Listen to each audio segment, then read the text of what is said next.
It's not 2020 anymore, and President Biden is out of his basement. This time, he's campaigning for Democrats ahead of the midterm elections in 24 days. And while Biden chowed down on donuts, maybe apple cinnamon recently, he revealed his new tactic to lie to voters by claiming Republicans will cause inflation to go up if they win. It actually comes time to do something about inflation. It actually comes time to do something about inflation. Republicans in Congress are saying no. Republicans in Congress said no. If Republicans take control, the prices are going to go up, as will inflation. Inflation is going to go up, not down.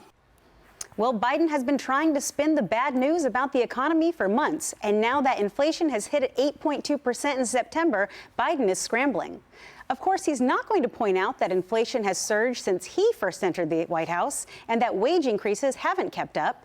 The National Republican congressional spokesperson telling Fox Digital, quote, "Every American is dealing with the out-of-control price hikes caused by Democrats' reckless spending.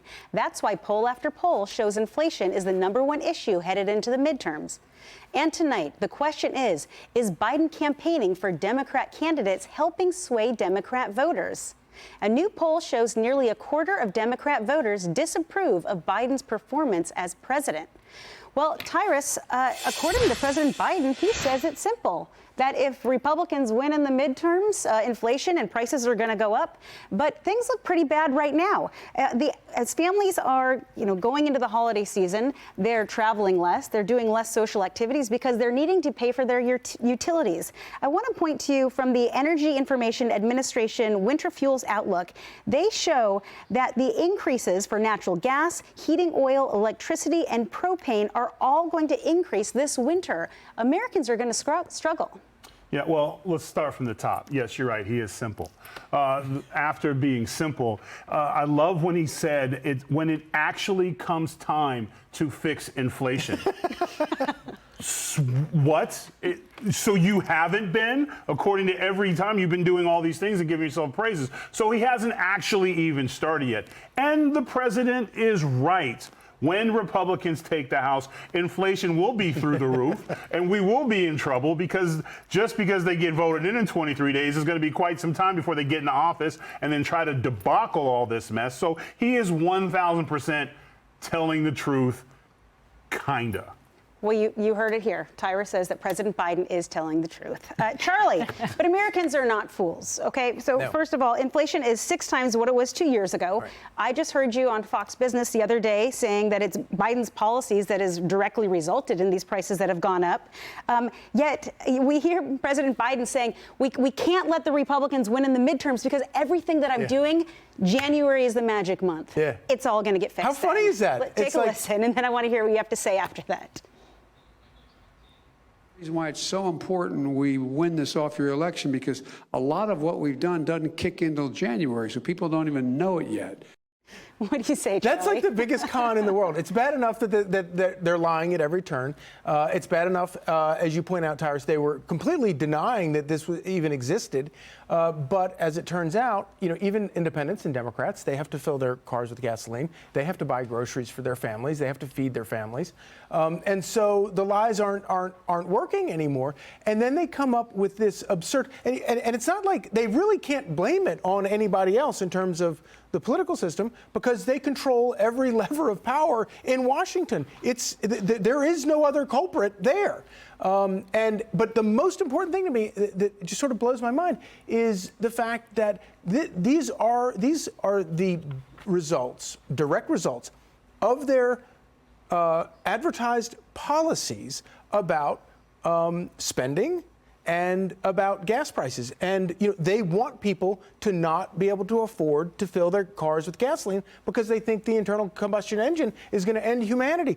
I don't know why they're not spiking the ball. They should be patting themselves on the back, taking credit for the fact that nobody can drive a car anymore. That's their goal. And so it's this weird thing that they're playing right now where it's right before an election and they're trying to pretend like this is somebody else's fault and that wasn't their goal all along. But yeah, it was. It's in their own words. So is it sleight of hand? Is it deceptive? Are they just blatantly lying to the American people? Oh, it's What's totally going lying. on? It's totally lying, and I think that, and that's why I think that as bad as the polls look, I think that it's going to be even worse for them. I really do. I think that because, like I said, independents and Democrats have to buy groceries too. They feel it too. They don't want this. Well, and going into the midterms, inflation and the cost of living is the #1 thing on the ballot. Yeah. Yes, I mean, you can talk about policies all day long, but at the end of the day, people are going to vote so that they can see it in their everyday life. Real quick, you don't need policies and polls. Go home and open up your bills. Right. Every time I open my electric bill, my cell phone bill, my cable bill, I'm seeing all these new higher charges. And so I don't need a stat to see what's going on in my household. I don't need to see what's going on in my neighborhoods and how much expensive everything is. And how many times have you heard someone talk about being at the grocery store and they're standing in line, it was $100, and they're looking down going, what did I buy? I've heard that so many times. Or that they even were able to buy it in general, because there's so many things that say they already come, before you even walk into the store, they're like, we want to apologize ahead of time if we don't have what you want because of supply chain issues, which still have not been fixed. But, you know, Alicia, I want to bring up the point that Charlie made. Charlie said that this administration is flat out lying to the American people. Well, when Biden does have a way with words, he continues to repeat himself over and over and over again. But even the New York Times now is pointing out, you know, that maybe some of the things that he's saying are half-truths or just flat-out lies, but they're kind of gently handling some of his mistruths. Well, they're treating it almost as if it's charming, right? Because like their headline was Biden storyteller-in-chief spins yarns that often unravel. Okay, every president, and we all know this is not a surprise, finds the truth to be somewhat flexible. Every president, every politician, that's just the way they work. That comes with the job. I'm not giving anybody a pass, but we know. But what's striking is the way that it's treated, depending on the president. And I went back to December 14th, 2017, the New York Times, an opinion piece, and here was the headline, Trump's lies. They don't call President Biden a liar. They don't say that his untruths, his non-truths are lies. They make them sound cute and adorable and just a way that he spins his stories, just kind of like an old grandfatherly figure. But when it came to President Trump, they called him a liar. In that piece in particular, they laid out date for date from January all the way to December, every single fact check that they had. The other thing is that when someone came forward with President Trump and said, well, let Trump be Trump, that's the way he does it, this is the way this all works, right? They were excoriated. They were destroyed, right? And then here, that's not what happens with this president. So the way it's treated is so interesting to see and frustrating for a lot of people. Because he literally, the first day in office, started this. He canceled the pipelines. That's the first thing he did. He caused our oil problem. He did it. He bragged about it because it was going to force Americans to buy electronic cars. Just no one told him that they didn't have enough electronic cars. They're ridiculously overpriced. They explode when it floods, and when it gets too cold, you can't charge them. Oh, and our infrastructure's not built for it. Everyone left that part out while they were high-fiving, talking about how they're saving the world.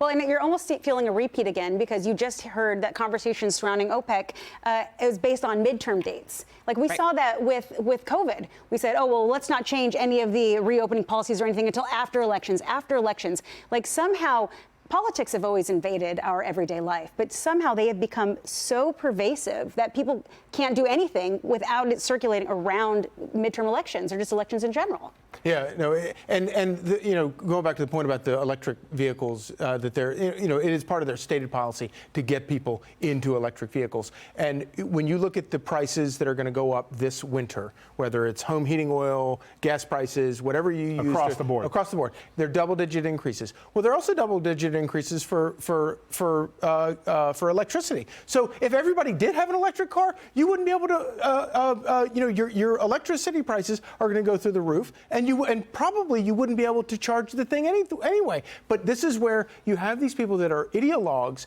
and they live these fantasy worlds, and they don't talk to normal people, normal Democrat voters. If you talk to normal Democrat voters, they're not in favor of this stuff. They don't want this, and that's why these guys are going to get absolutely torched in this election. Well, we'll see. Hey, Sean Hannity here. Hey, click here to subscribe to Fox News YouTube page and catch our hottest interviews and most compelling analysis. You will not get it anywhere else.